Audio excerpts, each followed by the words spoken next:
saying good morning to some of our shelter cats as they get breakfast. Only 4 of them showed up, but it is raining this morning.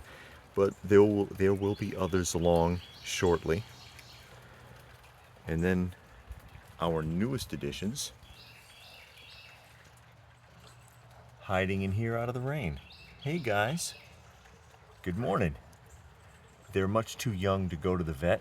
Usually it's not recommended to bring them until they're about 12 weeks and they're weaned.